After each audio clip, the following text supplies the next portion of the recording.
Yan, marahay na hapon, mga katiwala. Aldaw po kita ngunyan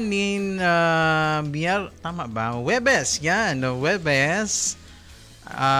Pitsa 13 kana Nobyembre taong 2025. So welcome po sa programang Simbahan Plus. Sa pangaran ka na Bilog na Persa kang Radyo Veritas Legazpi.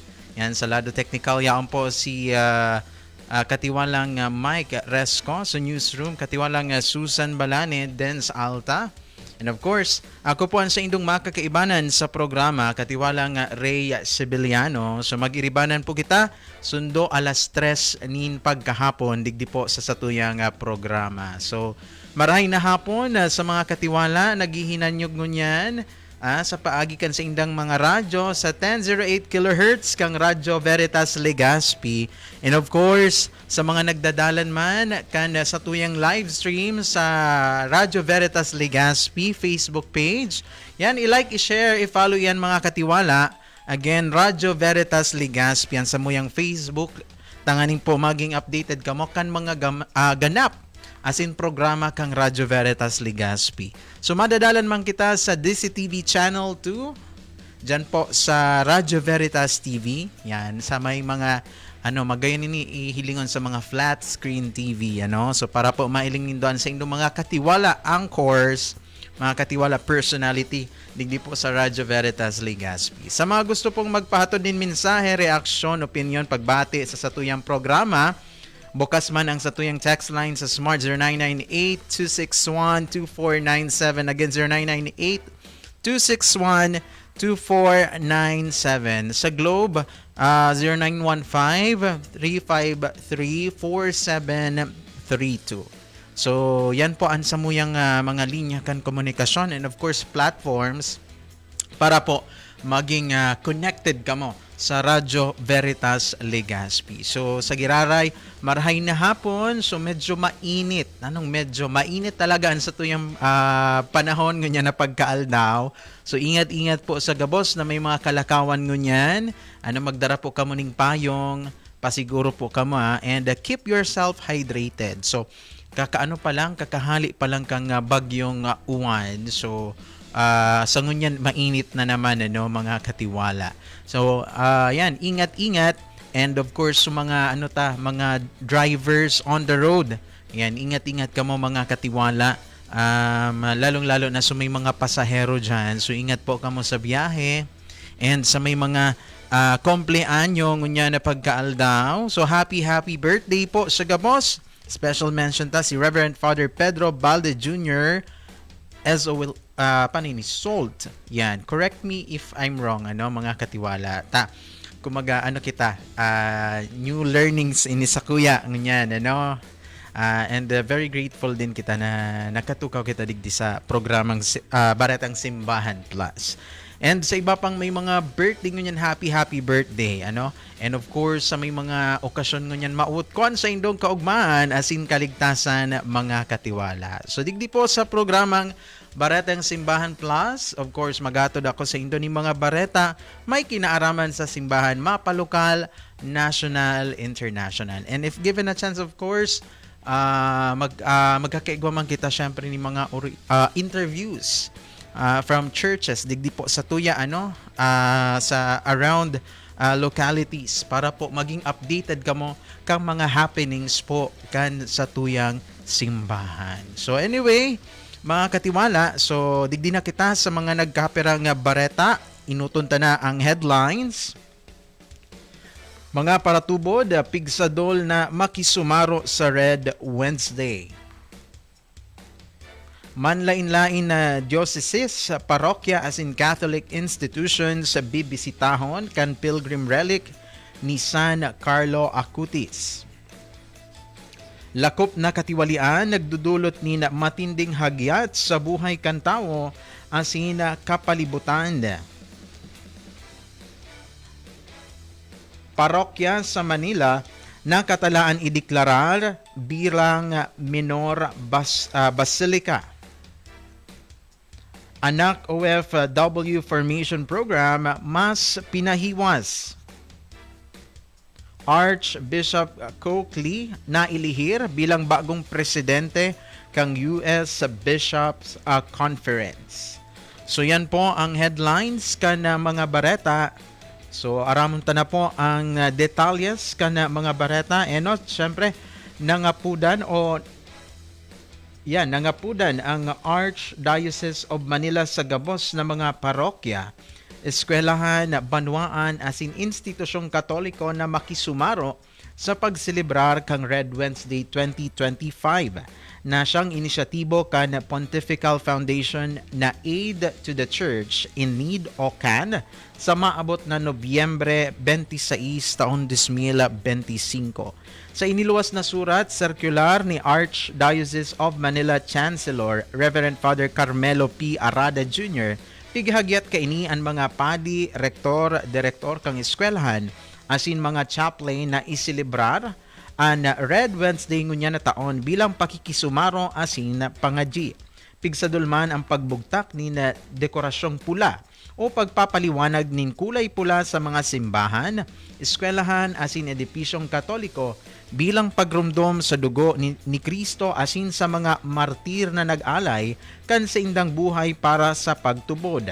Ang mga paratubod ang pigsadulman na magsulog nin kulay pulang bado bilang tanda nin pakikisumaro asin pagkomemorar sa mga Kristiyanong nagbuwis kan sa indang buhay huli kan pagtubod. Magkakaigwaman nin second collection sa mga misa para sa mga proyekto nin Aid to the Church in Need Philippines na nagtatabang sa mga Kristiyanong piguusig sa manlain-lain na nasyon na kaipuhan ipadara sa Treasury and Accounting Office antes o hasta Disyembre 10 ngunya na taon. Ang national celebration kang Red Wednesday gigibuhon sa Metropolitan Cathedral of San Fernando, Pampanga na pwedeng masubaybayan sa paagi kan live streaming sa Facebook page kang CAN Philippines asin mga katabang na institusyon.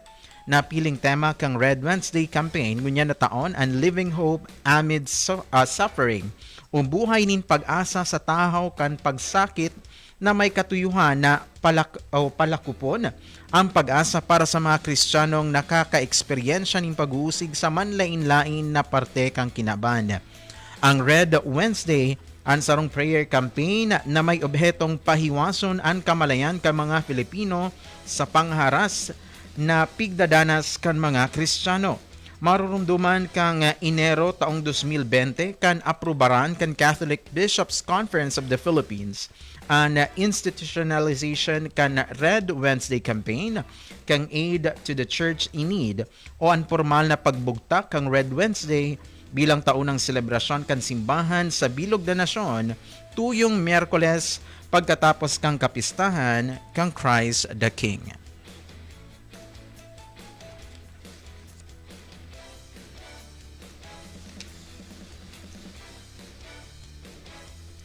Sa iba pang detalyes ni mga bareta oy sa mga interesado no mga katiwala papaabot po ngunyan ang pilgrim relic ni San Carlo Acutis. So ini po supig sasabitan na millennial saint So ini po ang detalyes mga katiwala. Pigi-imbitaran kang Friends of Saint Carlo Acutis Philippines ang mga paratubod na Pilipino na makisumaro sa makasaysayang pagdalaw kang first class relic kang aking santo na si San Carlo Acutis sa nasyon. Sugun kay Father Jerome Ponce, OFM, National Spiritual Director kan FSAPH, ini ang pinakaenot na pagkakataon na dadarahon sa Pilipinas ang first class relic kan santo hali mismo sa Assisi, Italy. Ang relikya ang pericardium o parte kan laman sa puso kan santo ang maabot sa nasyon sa Nobyembre 28 asin malibot sa piling mga dioceses, parokya asin Catholic institution hasta Disyembre 25. Binanggit ni Father Ponce na ang pagdalaw kan relikya ang sarong makabuluhang biyaya na magtataong inspirasyon sa mga paratubod o rugna sa mga hobenes. Tanganing mas mapararumpaan sa indang debosyon sa banal na Eucharistia na siyang sentro kan kabanalan ni San Carlo. Hinagyat man ni Father Ponce ang mga hobenes asin bilog na namamanwaan na makisumaro sa mga aktibidad na inihanda para sa pagdalaw kang relikya kabali na ang banal na misa. veneration of the relic, as in iba pang aktibidad bilang paggalang kay San Carlo Acutis. Panginginota ni Malolos Bishop Dennis Villarojo bilang Episcopal Promoter kang Friends of St. Carlo Acutis Philippines ang pag-ako sa relics kan Santo. Kaiba sina Father Ponce asin mga miyembro kan FSCAPH sa nabanggit na aktibidad. Mientras tanto, si Monsignor at Anthony Figueredo, Director kan International Affairs and Custodian of the Pericardium Relic of St. Carlo Acutis for the Diocese of Assisi, ang siyang madara kang relics hali sa Italy pasiring sa Pilipinas. So magdahog po mga katiwala, ini ang mga minasunod na schedule sa paglibot kan Pilgrim Relic. So November 27, yan po ang aldaw ning pag-abot kan Relic. November 28, 8 a.m. Diocese of Malolos. 3 p.m.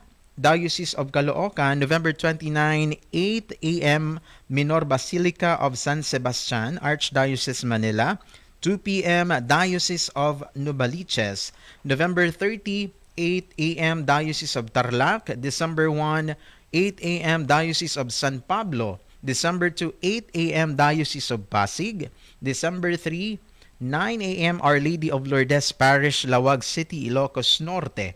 5 p.m. St. Nicholas Tolentino Parish, San Nicolas, Ilocos Norte.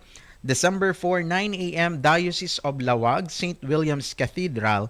December 5, Diocese of Antipolo.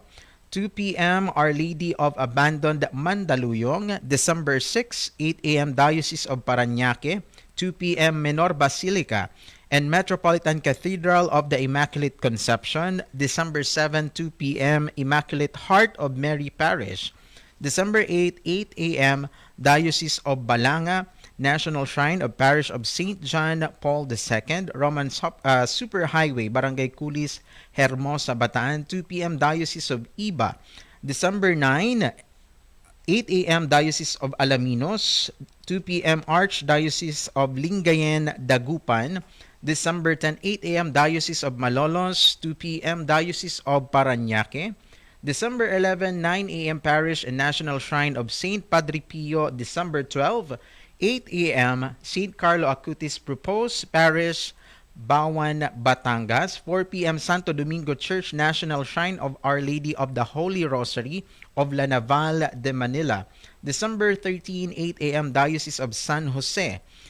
2 p.m. Diocese of Cabanatuan. December 14, 10 a.m. Sanctuario de San Antonio Parish, Makati. 2 p.m. San Felipe Neri Parish. As in December 15, yan po ang departure of the Pericardium Relic to Assisi. So oras na muna mga katiwala, 48 minutos makalihis po ang alas 2 ng pagkahapon. Mabeltada pa po ang sa tuyang programa, makalihis po ang nagkapirang pagirumdo.